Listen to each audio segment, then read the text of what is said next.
시청자 여러분 안녕하십니까? TJB 8시 뉴스 시작합니다. 청소년 범죄가 갈수록 대담하고 무자비해지고 있습니다. SNS에 살인 예고글을 올린 뒤 바로 범죄를 저지르기 위해 흉기를 가방에 넣고 등교하던 고교생이 경찰에 붙잡혔습니다. 천만다행으로 교사가 살인 예고글을 미리 확인해 학교로 오던 이 학생에게서 흉기를 빼앗아 참극을 막을 수 있었는데요. 하늘양 사건으로 학교 안전 문제가 불거진 상황에서 새학기가 시작되자마자 교실에서 또다시 아찔한 범행이 일어날 뻔했습니다.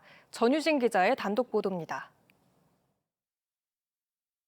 학생들의 등교가 끝난 아침 시간, 경찰차 한 대가 학교 방향으로 들어갑니다. 개학 이틀째였던 어제 아침 7시쯤, 대전의 한 고등학생이 흉기를 숨긴 채 등교를 하다 선생님에게 발각됐습니다.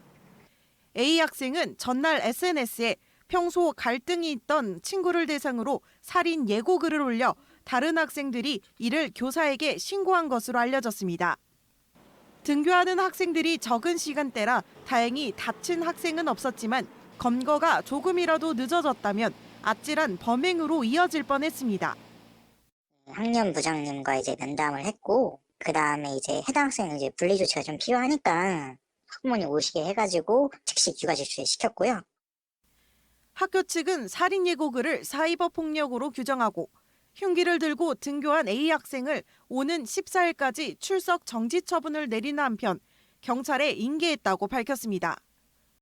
교사가 학생을 살해하는 하늘이 사건이 발생한 지 한 달이 지나지도 않았는데 또다시 학교 안전망에 구멍이 드러난 겁니다. 하늘이 사건 이후 학생과 학부모들의 트라우마가 여전한 가운데 새학기가 시작되자마자 일어난 10대 고교생의 아찔한 살인 예고글 소동에 학교 안전에 대한 불안감이 다시 고개를 들고 있습니다. TJB 전유진입니다. 윤석열 대통령의 탄핵 선고가 임박한 가운데 조기 대선 가능성을 염두에 둔 야권 대선 주자들이 대통령실 세종 이전을 잇따라 들고 나와 대선 공약으로 쟁점화하고 있습니다. 김동연 경기지사와 김경수 전 경남지사에 이어 이번엔 유력 대권 주자인 이재명 민주당 대표까지 대통령 집무실 세종 이전을 언급하면서 행정수도 완성이 현실화될지 주목됩니다. 김철진 기자입니다. 이재명 더불어민주당 대표가 최근 대통령실의 세종 이전 가능성 검토를 지시했습니다. 지난달 28일 열릴 확대 간부 비공개 회의에서 대통령실 세종 이전에 대한 현황 파악을 지시한 겁니다. 민주당 관계자들은 세종시와 관련된 논의 흐름을 파악하는 차원이라면서도 국가 균형 발전 차원에서 이 대표의 행정수도 완성 의지는 확고하다고 밝혔습니다. 이재명 대표가 세종시 문제에 대해서 현황을 좀 점검하고 앞으로 어떻게 대응해 나갈 것인가에 대해서 정리해달라고 한 것은 민주당이 세종시를 행정수도로 완성하기 위한 그런 노력의 일환이다. 기존 청와대는 이미 국민들에게 개방됐고 용산 대통령실은 보안 취약성에 대한 우려가 제기된 상황. 조기 대선 뒤 서울 삼청동 국무총리 공간에 임시 집무실을 차린 뒤 세종 집무실을 건립해 이전하는 안 등 여러 가능성이 제기되는 이유입니다. 오는 2027년 세종동 국가상징구역 내 완공을 목표로 설계 중인 대통령 제2집무실은 완전 이전 가능성도 열어둔 상태입니다. 앞서 지난 1월 강주엽 행복청 차장도 제2집무실에 대해 우선 3분의 1 수준으로 설계에 들어간 뒤 향후 완전 이전이 가능하도록 준비할 계획이라 밝힌 바 있습니다. 다만 대통령 집무실 완전 이전은 개헌을 통해서만 가능하다는 해석이 지배적인데 탄핵 정국과 조기 대선이란 특수한 환경에서 개헌 논의가 어떻게 전개될지 불투명한 상황입니다. 세종 시민사회단체들은 더 이상 선거 공수표는 안 된다며 주요 대선 주자들이 개헌 공약을 명확히 밝혀야 한다고 주장합니다. 각 대통령 후보는 개헌에 대한 공약을 적극적으로 제시를 해야 되고 특히 대통령 세종 집무실을 포함한 행정수도 개헌에 대해서 명확히 제시해야 합니다. 민주당 대권 주자들이 조기 대선 승부처인 충청권 표심 공략에 나선 가운데 지난 2004년 무산된 행정수도 이전 계획이 대통령 집무실 세종 이전과 함께 실현될 수 있을지 주목됩니다. TJB 김철진입니다. 윤석열 대통령에 대한 탄핵 심판이 막바지 단계에 이르면서 지난 3일절을 기점으로 찬반 여론이 더욱 뜨겁게 달아오르고 있습니다. 지난주 탄핵 반대 측인 전한길 한국사 강사와 대담을 나눈 데 이어 오늘은 탄핵 찬성 측인 황현필 역사 강사가 예고됐지만 방송 출연을 당분간 중단한다는 입장을 전해와서 윤석열 대통령의 탄핵의원연대 대표를 맡고 있는 박수현 민주당 의원 모시고 탄핵 정국에 대한 견해를 좀 들어보겠습니다. 어서 오십시오. 안녕하십니까? 네. 우선 저희가 지난주에 전한길 강사와 부정선거 의혹이라든가 또는 탄핵 반대에 대한 입장을 좀 들어봤는데 이게 굉장히 뜨거운 반응을 보였습니다. 예. 유튜브에서는 뭐 조회수가 250만이 넘어갔는데 보셨는지요? 뭐 저도 잘 지켜보았습니다. 네. 그런데 전한길 씨가 한 이야기는 전혀 사실에 근거하지 않은 음모론을 이야기한다든가 예를 들어서 계속되는 부정선거 음모론을 이야기하고 그다음에 윤석열 대통령의 불법 비상계엄을 옹호하고 그다음에 극우적 폭력을 4.19 혁명에 빗댄다거나 심지어는 헌법기관인 헌법재판소를 가루로 만들자라고 하는 이런 극언을 서슴지 않는 모습을 보면서 이게 어떻게 이분이 학을 그렇게 역사를 가리키는 일타 강사가 되었는가. 전혀 역사를 가리킬 자격이 없다라고 이렇게 이야기할 정도로 꽤 충격적인 그 내용이었습니다. 자, 그러면 이제 남은 것은 헌법재판소의 판단입니다. 네. 기각이 나오면 100% 승복하고 그대로 따르겠습니까? 저는 예. 또 민주당은 이렇게 위헌과 불법 계엄을 저지르고 이렇게 한 대통령에 대해서 헌법재판소에서 기각 결정을 한다는 것은 저는 상상해 본 적이 없습니다. 이건 기각되지 않는다라고 하는 그런 확신을 가지고 있기 때문에 기각을 전제로 어떻게 할 거냐라고 하는 그런 것에 대해서 답변하는 것이 적절치 않다는 말씀을 다시 한번 드립니다. 아니죠. 이제 민주국가에서 어떤 결과가 나도 승복하겠다는 자세도 필요합니다. 기각이 나오면 또 승복해야 그러니까 되고. 그런 자세를 말씀을 드렸습니다. 예. 드렸는데 지금 현재로 모든 국민이 지켜본 이 불법 계엄이 기각이 나온다라고 하는 것은 전제하지 않고 있기 때문에 그것을 전제로 민주당이 승복할 거냐라고 이렇게 물으시는 것에 대해서는 적절치 않다 질문이. 적절치 않은 건 알겠는데요. 어쨌든 어떤 결과가 나도 승복을 하겠다는 게 민주당이 자세여야 되지 않겠습니까? 그리고 원론적으로 말씀드렸지 않습니까? 네, 승복하신다는 얘기죠? 그렇게 그것이 민주주의 원칙이라고 말씀드렸어요. 네, 그렇게 그럼 제가 이제 해석을 하겠습니다. 네. 자, 그럼 민주당은 뭐 잘한 게 있냐? 지금까지 네. 국정 운영 과정에 예. 그렇게 협조했느냐? 네. 이를테면 뭐 검사부터 시작해서 장관 국무총리까지 29번에 걸친 탄핵을 계속 해왔고 예. 이것이 어떻게 보면 민주당으로서도 회초리를 맞아야 될 대목 아니냐. 예. 그것은 윤석열 대통령의 주장일 뿐이지 그것이 야당의 모습이 아닙니다. 예를 들면 이렇게 보십시다. 그러면 예. 윤석열 대통령이 거부권을 행사하는 것은 몇 번입니까? 그것도 29번, 30번 됩니다.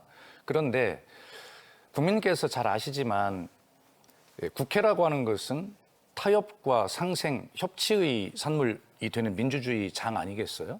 그러니까 민주당이 이런 법안을 내겠다라는 의견을 내면 국민의힘이 반대를 하는 법이 있겠죠? 그럼 국민의힘은 그 법안을 내야 됩니다. 자기들 의견에 담긴 법안을. 그래서 민주당이 낸 법안과 국민의힘이 낸 법안이 의견이 다르지만 국회에 제출이 돼서 법안심사소위에서 논의가 되고 거기서 타협할 부분이 있는지 이걸 따져봐야 되거든요.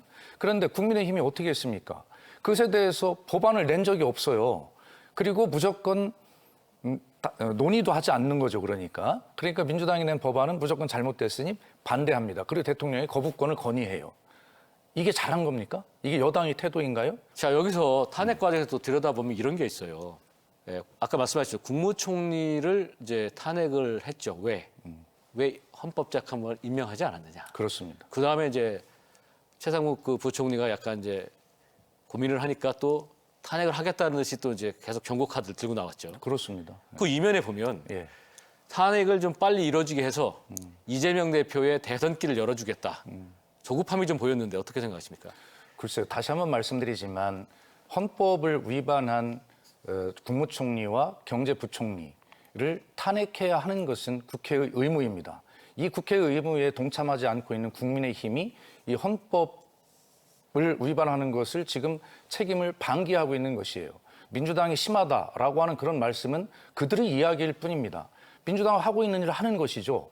그래서 이런 문제들에 대해서 왜 민주당이 탄핵을 할 수밖에 없는가라고 하는 것에 대해서 이해를 좀 해주셨으면 좋겠고, 그랬다면 경제를 생각하고 국민을 생각했다면 한덕수 국무총리도 탄핵하지 말았어야죠. 왜냐하면 이제 전환대응으로 행사하고 좀 안정시키려 하는데 왜 헌법재판관 빨리 임명 안 하냐 해서 결국 탄핵하면서 국제적으로 또 큰 충격을 주는 경제가 한 번 더 출렁였습니다. 정확히 말씀드리지만 대한민국 경제에 충격을 주었던 것은 뭐냐면 한덕수 국무총리가 이 헌법재판관을 임명하지 않겠다라고 하는 담화를 발표한 직후에 환율이 쭉 올라가면서 굉장히 충격을 받았습니다. 실제 이 윤석열 비상계엄으로 인해서 날아간 돈이 무려 한 200조 가까이 된다는 통계들이 지금 막 쏟아져 나오고 있지 않아요? 이게 민주당이 탄핵을 해서 이렇게 경제가 출렁인 것입니까? 최근에 이재명 대표는 거의 중도 보수로 자신을 규정하고 또 그런 정책들도 내놓고 막 이러다 보니까 우리의 어떤 철학마저도 다 부정하는 것이냐? 대표한 사람이 왜 우리를 중도 보수로 만드느냐? 진보 개혁의 바탕을 두지만 중도 보수의 확장으로 나아가야 한다. 이게 이제 평소 저뿐만이 아니라 민주당원들이 가지고 있는 방향성입니다. 특히 지금은 대선을 앞둔 것이 확실시 되고 있잖아요. 조기 대선이. 그렇다면 어느 당이든 이 대선을 염두에 둔 행보를 하지 않을 수가 없습니다. 그렇기 때문에 중도 확장을 하는 것은 당연한 일이고요. 그러면 이재명 대표의 전술이 저는 아주 합리적이라고 생각합니다. 그거를 이제 마치 전쟁의 전술 전략처럼 얘기하는 건 전 문제가 있다고 봅니다. 그런 것도 인정합니다. 예. 왜냐하면 정치는 생각이 같은 사람들끼리 뭉쳐서 하는 결사체잖아요. 네, 그렇습니다. 민주당의 그 전통적인 가치가 있었고요. 네. 그런데 대표한 사람이 우리는 중도 보수다 하면 다 중도 보수가 되는 겁니까? 그래서 이제 선거라는 과정이 필요하지 않습니까? 예.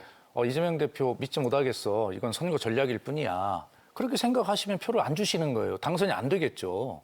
그래서 이러한 어떤 정치인은 자기 생각과 그 변화와 또 여러 가지 비전 방향들을 말씀을 드리고 국민의 선택을 받는 것이고 그 또한 비판은 당연히 달게 받겠으나 최종적인 결정은 바로 국민이 하시는 것이기 때문에 이재명 대표의 2심에서 네. 또다시 당선 무효의 선고가 나온다면 네.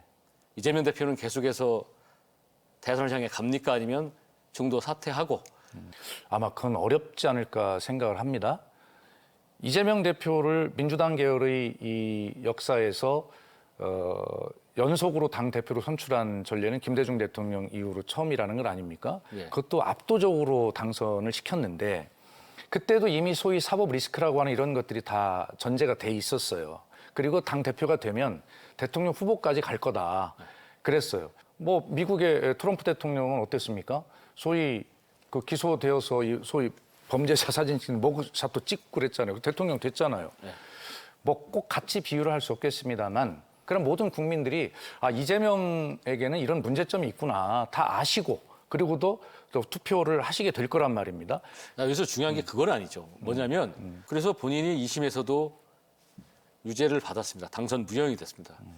그러면 또다시 전국이 복잡해졌습니다. 어떻게 보면 대통령 상태에서 또다시 재판을 받는다거나 또 굉장히 전국이 혼란해질 수 있는 상황이 온다면 그건 국가를 위해서도 불행한 일입니다. 그렇기 때문에 과단하게 본인이 결정을 하고 본인 말고도 좋은 후보가 있다고 믿는다면 내려놓는 게 국민을 위해서도 국민들도 그 혼란한 상황을 원치 않을 겁니다. 그게 맞지 않겠습니까? 제가 거듭 말씀드리지만 민주주의 원칙이라고 하는 것은 결과적으로 국민이 최종 선택하는 주권자이십니다. 그렇게 유죄가 나온다 하더라도 모든 것들이 이제 국민께 이렇게 되면 이런 문제가 있어 지금 앵커가 지적하시는 대로 네. 걱정이 돼. 이런 많은 정보들을 가지시고 그래도 이재명 대표가 저 끝까지 가겠습니다. 대법원이 남았으니까 라고 선거에 나갔을 때 그래 그런 불안들이 있는데 나오는 게 맞아? 그럼 안 찍으실 거라고 저는 생각을 해요. 그렇기 때문에 이 문제 역시도 이재명 대표는 저는 끝까지 유죄가 나오더라도 갈 거라고 생각을 합니다. 아무튼 뭐 오늘 좀 치열하게 많은 얘기를 나눴는데 다음에 또 시간이 나면 모시기로 하고 예. 또 탄핵과 또 계엄 그리고 또 이재명 대표의 또 향후 행보에 대해서 많은 또 얘기를 나눠봤습니다. 박수현 의원과 함께했습니다. 고맙습니다. 감사합니다.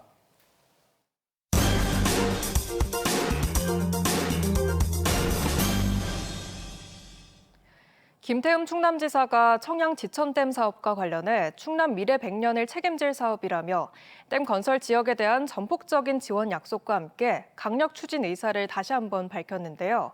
주민 피해와 환경 파괴 등의 이유로 백지화를 요구해온 주민들은 곧바로 반박 기자회견을 예고하는 등 거세게 반발하고 나섰습니다. 장석영 기자의 보도입니다. 정부가 이달 안에 기후 대응댐 14곳에 대한 후보지를 확정하겠다고 발표한 가운데 김태흠 충남지사가 이전보다 더욱 강한 어조로 청양 부여 지천댐 건설 추진 의사를 밝혔습니다. 김 지사는 목에 칼이 들어와도 진행해야 하는 사업이라며 찬반 양측 주민과 전문가 등이 참여하는 협의체를 구성하겠다고 약속했습니다.